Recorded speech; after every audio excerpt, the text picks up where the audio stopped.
Why do people hate rain so much? It's because it's so very tactile. In a world where we're taught not to feel, not react, and not participate, rain cuts through all our protective layers. It races down windows, heedless of its fate. It stays true to its nature, no matter what it faces. There is a reason we call it honest rain. We could dance in it. A warm summer rain is inviting, sensual, and clean. But we run from it, from ourselves, from the world. Hidden away in our homes, we gaze out on the transformed landscape.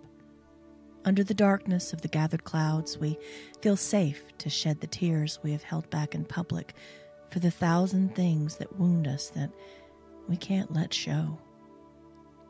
When we feel sorrow, it feels like the rain is our sympathizer, our friend. It is the world crying with us, telling us that we're not alone.